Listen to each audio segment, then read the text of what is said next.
Bana, katika ulimwengu wa burudani katika siku hii ya leo kwake Harmonize ni siku nyingine tena ambayo ni ya kipekee sana.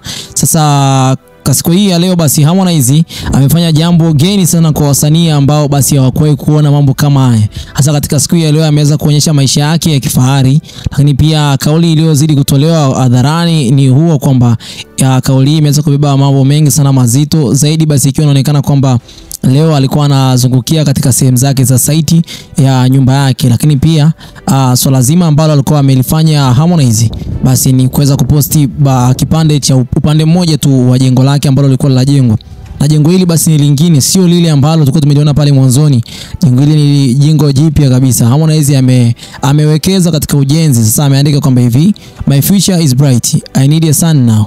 Ni kauli fupi lakini yenye mizizi mirefu sana ya kiakili, kijamii, lakini pia kimaisha. Hii hapa ni tafsiri pana sana ya kauli hiyo. Naweza nikasema kwamba naenda kukuchakatia nini ambacho Harmonize alikuwa amedhamiria kulifanya au kukiongelea kauli hii. Basi Harmonize katika kauli hii my future is bright inaonyesha kwamba kuna hali fulani hivi ya kujiamini kwa hivi sasa, kwamba Harmonize anaamini kwamba siku za usoni anaweza pia akapata mtoto wa kiume, au anatakiwa apate mtoto wa kiume ambaye maisha yake yatakuwa, huyo mtoto wake atakuwa ni mrithi wa mali zake zote hizi.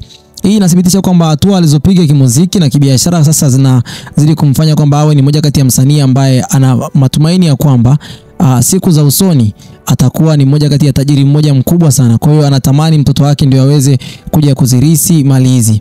Hii ni kauli ya matumaini, lakini pia ni udhibitisho wa ushindi dhidi ya changamoto nyingi sana alizowahi kuzipitia kutoka katika lebo ya WCB ambaye kwa hivi sasa yeye anaitwa Konde Boy, na huko akiwa ameanzisha lebo inaitwa Konde King.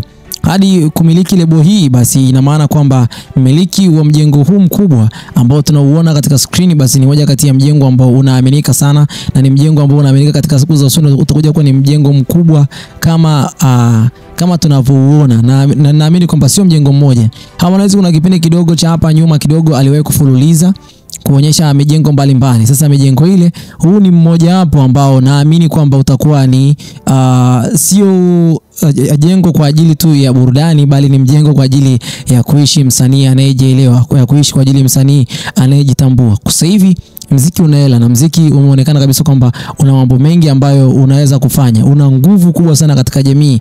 Hata baadhi ya watu ambao ni wasomi wanaogopa sasa hivi muziki, wanatamani kuingia huko, wanatamani kufanya muziki katika njia ambayo na wao pia watajipatia pesa.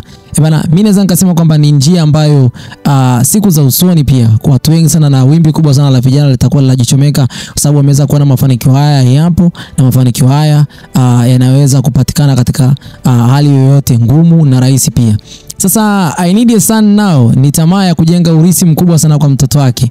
Ina maana kwamba sentence hii inaonyesha kwamba sasa Harmonize hataki kuwa na mafanikio yake ya mali tu peke yake, bali anataka pia kupata urithi wa damu, yani mwanae wa kiume haswa ambaye basi atakuwa anajielewa, ambaye anaweza kurithi jina lake, mali zake, lakini pia hata kurithi sanaa yake ambayo ameweza kuitengeneza.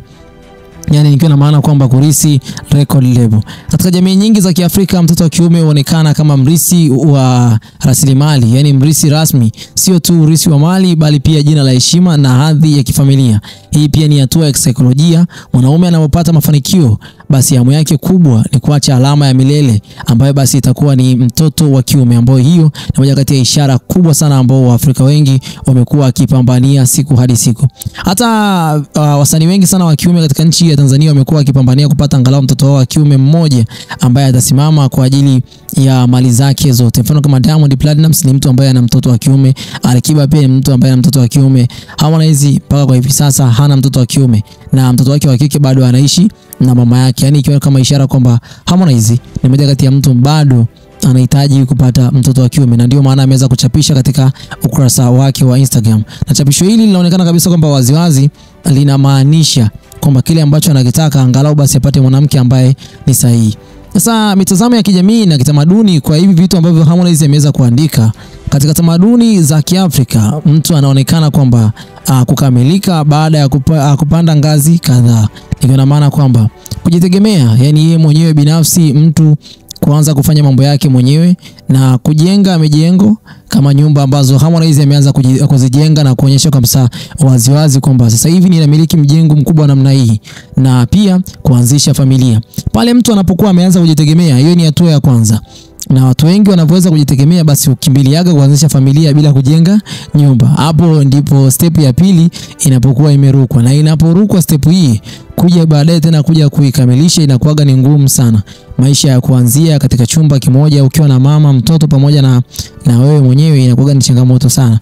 Kwa hiyo Harmonize anaonyesha kwamba amepitia hatua ya pili ya kujenga mjengo ambao ni mkubwa sana, japokuwa tayari ashaanza familia, lakini baada ya hapo familia hiyo mke wake ameshaolewa na mwanamume mwingine, na sasa hivi mke wake ni mtu ambaye ni mama wa watoto wengine pia. Sasa kauli yake ni kama vile anasema nimeshajijengea nyumba, nimeshajitambua na nimeshajijua.